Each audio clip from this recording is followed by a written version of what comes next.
왕정 복고냐 공화제냐? 아, 이란은 공화제가 아니에요. 내가 이번에 알아봤거든? 자, 이란도 공식적으로 대통령이 있어요. 직선제예요. 대통령을 뽑는 거는 국민들이야. 근데 대통령 후보는 종교 지도자가 핑미합니다. 이걸 제대로 된 민주주의라고 하진 않죠. 그래서 직선제가 아니고 간선제다라고 말하는 사람들이 있더라고. 우리가 생각하는 대통령은 어떤 권한이 있어? 국가 통수권자잖아. 그리고 행정부 넘버원이잖아. 이란의 대통령은 이게 없더라고? 그러니까 행정부 넘버원이 대통령인 건 맞아. 근데 이게 없어. 군 통수권자가 아니래. 그럼 군 통수권은 이 사람한테 있어요. 진짜 군 통수권은 이 사람한테 있어. 이럴 거면 대통령을 왜 뽑아? 아, 그리고 군도 두 개예요. 군이 하나는 이란군이에요. 그리고 두 번째 그 이슬람 혁명수비대. 아, 밀리터리님 10,000원 감사드립니다. 이번 작전에 포드급이 참가했다던데 포드급의 첫 실전이겠네요. 이번에는 포드급 얘기는 못 들었어요. 링컨함이 작전을 했다라고 알고 있습니다. 찾아보니까 요것도 이란군도 6, 해, 공 따로 있고요. 이 혁명수비대도 6, 해, 공 따로 있어. 이런 시스템으로 운영을 해요. 우리 입장에서 이해가 안 가죠? 자, 그러면 이제 이란도 탄도미사일 갖고 있거든? 미사일 사령부 혹은 제2포병이 있어. 이거 권한은 누가 있냐? 이거 권한 얘네들한테 있어요. 얘 없어. 이란군한테는 이거 컨트롤하는 거 없어. 대단하지 않습니까? 명목상 얘네 둘을 통제하는 중앙사령부라고 따로 있어. 그러니까 명목상 이란군하고 이슬람 혁명수비대는 이 중앙사령부의 지휘를 받아요. 우리로 따지면 국방부야. 그러니까 명목상 이건데 실질적으로는 그러니까 종교 지도자가 있고 종교 지도자 아래 중앙사령부가 있고 여기가 나눠져서 이란군이 있고 여기 나눠져서 이슬람 혁명수비대가 있어. 근데 얘네들은 중앙사령부의 명령을 명목적으로는 받지만 실질적인 명령은 이렇게 받아요. 골 때립니다. 이거 어디서 많이 봤거든? 덴노 헤이카가 있어요. 그 아래 대본영이 있어. 그리고 이 대본영을 명목상 컨트롤하는 게 육군과 해군이죠. 하지만 육군이 대본영의 결정을 들었나요? 개판 5분 전.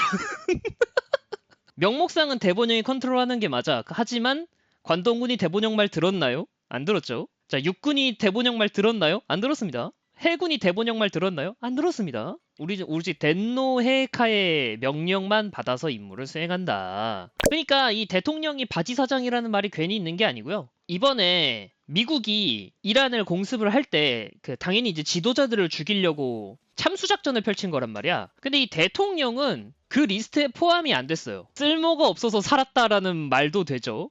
근데 이것도 골 때려. 나는 당연히 종교 지도자가 지금 죽었잖아. 이 대통령이 당분간은 국정을 주도하나? 라고 생각을 했는데 그 시스템이 또 아니더라고. 어떤 시스템으로 돌아가는지 확인해 봤거든? 자, 대통령 있습니다.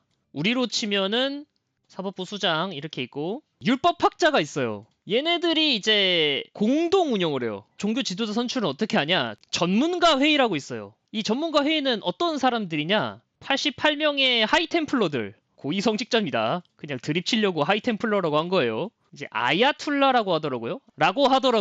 88명의 하이템플러들이 이 전문가 회의를 구성하고 있는데 종교 지도자를 뽑아요. 전문가 회의 공식 명칭이 가디언 컨슬이라서 수호자 회의에 더 가깝다. 뭐 여튼 그렇대요. 88명의 하이템플러들이 자기네들 종교 지도자를 이렇게 뽑아. 이 종교 지도자가 뽑히면 그때 이제 다시 시스템이 돌아가는 그런 구조예요. 그러니까 대통령의 의미가 없는, 대통령이 왜 존재하는지 모르겠어, 이 나라는. 종교 지도자를 대통령이라 보고 대통령을 총리라 보면 되겠네요. 이란 사회 내에서도 종교 지도자랑 대통령이랑 밥 먹으러 할 때가 좀 있대. 예를 들어 종교 지도자가 이제 이런 정책을 해야 된다, 이런 정책 한다 이렇게 얘기했는데 대통령이 그건 아닌 듯 하면서 이렇게 약간 대립각은 쓸 수 있대. 대놓고 대립각을 세우는 거 못하고 약간 우리나라로 따지면은 대통령과 여당 당대표와의 관계? 약간 그런 느낌? 얘네들 그럼 대통령이 왜 있을까? 내가 봤을 때는 팔레비 왕조와의 대립인 것 같아. 팔레비 왕조를 무너뜨리고 난 다음에 만들어진 정권이잖아. 팔레비 왕조잖아, 왕조. 근데 이란은 그 왕조 국가를 무너뜨리고 공화국이잖아. 우리는 왕조 국가가 아니다. 우리는 공화국이다. 요런 거를 강조하기 위해서 이런 복잡한 시스템이 있는 게 아닌가. 공화국 간판을 걸어두기 위한 바지사장이가 저는 그런 게 아닌가라고 생각을 해요. 제가 만든 게 아니에요. 트럼프 달력이에요. 1월은 마두로, 2월은 멕시코의 마야광이다라고 하더라고. 3월은 이제 하메네이. 자, 4월은 누굴까? 그리고 이제 럼프 형은 이렇게 말했어요. 하메네이 역사상 가장 사악한 인물 중 하나가 죽었다. 공감합니다. 개인적으로 저는 자국민을 억압하고 학살한 사람을 불쌍하다고 생각할 마음이 1도 없어요. 이스라엘과 긴밀한 협력 결과 그나 그와 함께 사망한 다른 지도자들은 아무것도 할 수 없었다. 자, 대단합니다. 약간 이스라엘하고 미국의 공동작전인 것 같은데 뭐 미국이 많이 도와줬겠지. 지금은 그들이 면책을 받을 수 있지만 나중엔 오직 죽음뿐이다. 말 개세게 합니다 진짜. 필요하다면 그 이상으로 중단 없이 계속될 것이다. 저는 개인적으로 어떤 걸 원하냐면 그러니까 딱 여기까지만 했으면 좋겠어. 그리고 나는 개인적으로 하메네이를 죽이면 안 됐다고 생각해요. 마두로처럼 잡아서 국제재판장에 올려놨어야지. 국제재판을 받게 했어야지. 하메네이를 순교자로 만들어버렸잖아. 좀 그렇습니다. 이란 공격 직전 집결 상황입니다. 이번에 포드함은 참여를 안 한 것 같더라고. 포드함 얘기가 안 나왔어요. 아마 포드함은 화장실 이슈 때문에 작전에 투입이 안 된 것 같고요. 이번에 얘기한 것도 링컨함 얘기만 하더라고. 뭐 링컨이 뭐 했다, 링컨이 뭐 했다, 뭐 이 얘기만 하고 포드함 얘기는 없었어요. 그런 거 보면 포드함은 이번에 작전을 안 하고 그냥 링컨함이 작전을 주도한 게 아닌가라는 생각이 듭니다. 그래서 이제 실제로 어디서 죽었냐? 실제로 벙커에서 죽었대요. 그거 영상이 있거든요. 이제 이렇게 해가지고 이제 하메네이가 죽었다고 합니다. 다시 한번 볼까요?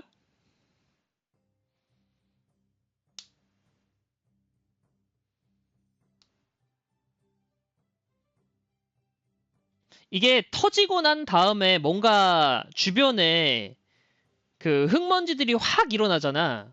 이게 이유가 벙커버스터로 타격을 하고 지하에서 폭발을 하니까 집안채 붕괴되는 거예요. 근데 이게 자세히 보면 한 발이 아니라 두 발 떨어뜨렸거든. 이게 총 네 발이야. 잘 보면 이거 총 네 발이다.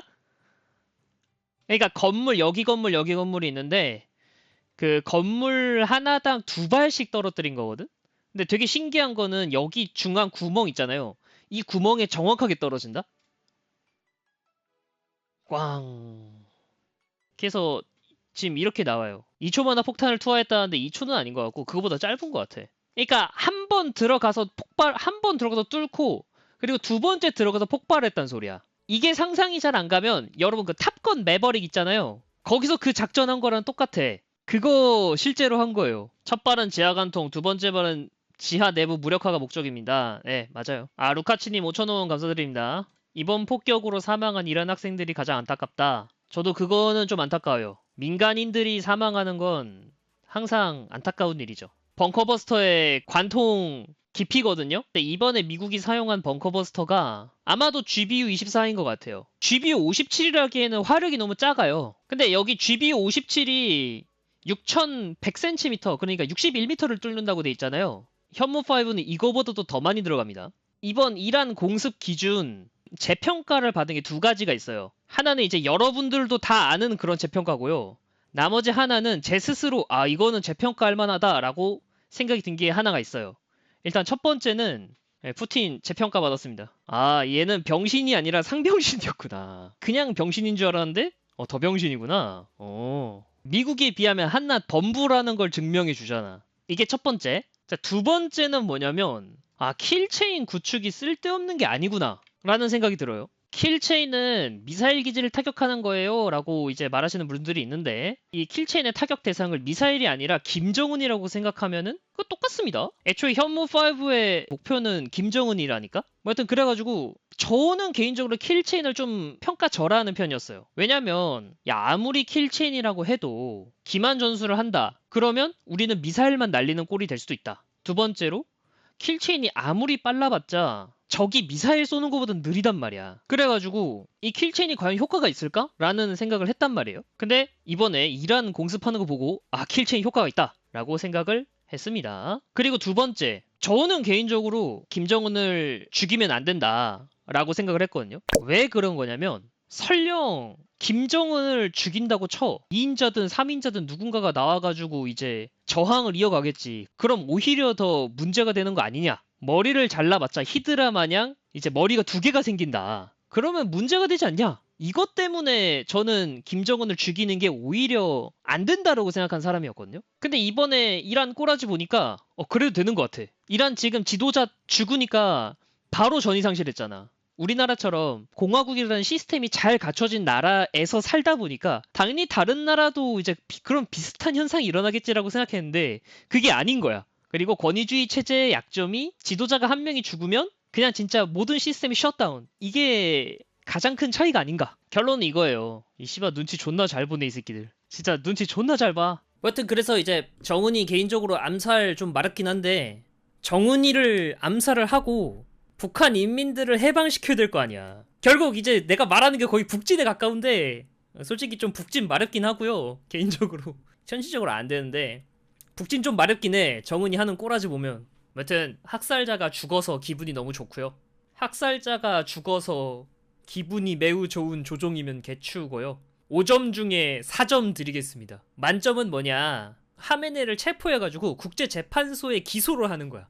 그게 이제 만점인데 아쉽게도 현실상 만점은 못 받았고요. 제가 4점 드리겠습니다. 여튼 여기까지고요.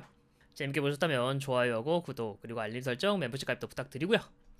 저는 다음에 또 뵐게요. 갈게요. 빠이빠이.